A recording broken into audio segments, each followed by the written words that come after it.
So in the series of videos, we are talking about different types of relations. And in the very first video, we have already talked about identity relations. But in this one, apart from the basic definitions, I'm also going to talk to you about some special properties of identity relations. So let's get started. So before we move on, what I want you people to do is go ahead and revise what we have already learned about identity relation. Suppose I'm taking any set A, which is having three elements, 1, 2, 3. So there's a relation on A given by R, which is having three elements, 1, 1, 2, 2, and 3, 3. Now look at the arrow diagram here. Obviously, you will see that every element is related to itself. All right, so the identity of each and every element is preserved under this relation. So that is the essence of identity. So this is the identity relation. Mathematically, what you write is I subscript A is having all the possible pairs of the form A comma A, where A belongs to the original set, capital A.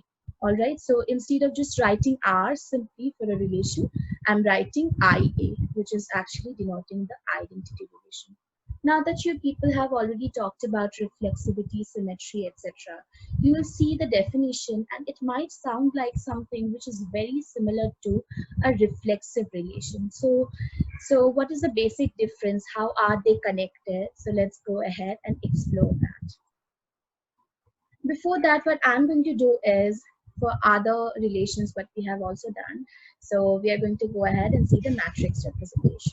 So basically, we are forming this 3 cross 3 matrix because the original set had 3 elements. So once you look at the entries here, if a particular ordered pair is present, I'm writing 1, otherwise I'm writing 0. Now, if you look at the elements here, so these are the diagonal elements. For a reflexive relation, we normally see that the diagonal elements should be present and there's no such restriction on the off diagonal elements. So obviously, it can be anything in the off diagonal entries, but for the identity relation, make sure that the off diagonal entries are all 0. Only the diagonal entries are present since they actually represent the basic elements of the form A comma A. So what we understand from this is if you take any relation, okay, which is reflexive, that should be a superset of the identity relation here. So basically identity relation is always reflexive, but any reflexive relation may not be identity relation because it can have extra pairs which is not allowed for the identity relation. And also notice that this is actually the identity matrix of order 3, which is actually tells you how beautifully all these chapters are connected and the basic essence of identity is the same across all chapters. So the next thing what we are going to do is, since we have already learned about different properties of a relation like reflexive, symmetric, transitive, we are going to explore them for identity relations. Now, this is the basic identity relation. What I'm going to do is simply write this alternatively. So A is related to B provided A and B are equal. There's no other way because only pairs of the form A comma A are present. Now look at this one. A is definitely same as A. So A comma pair will be always there in identity relation.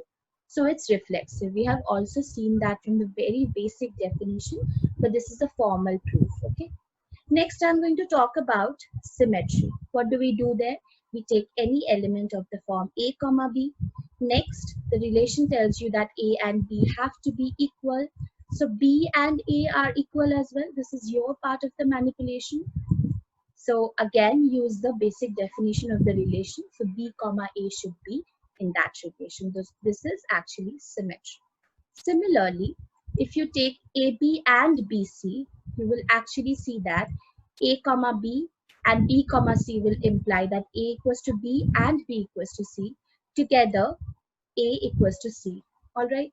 So this is what you are going to have. So A comma C is also there in the original relation, which tells you that this is transitive. You can also check this from the basic, matrix representation as well.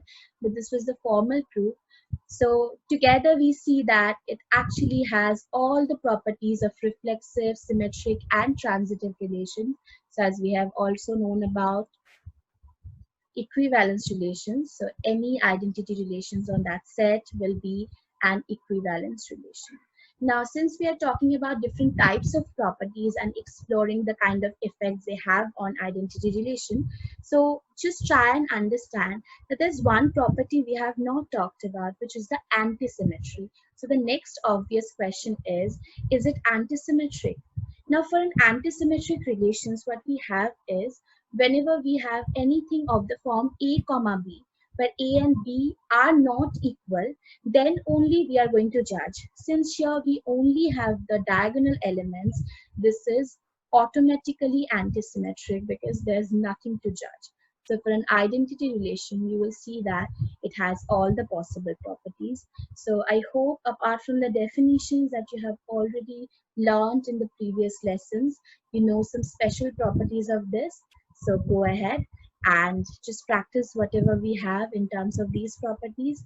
In the next lesson, we are going to talk about equivalence classes. So stay tuned.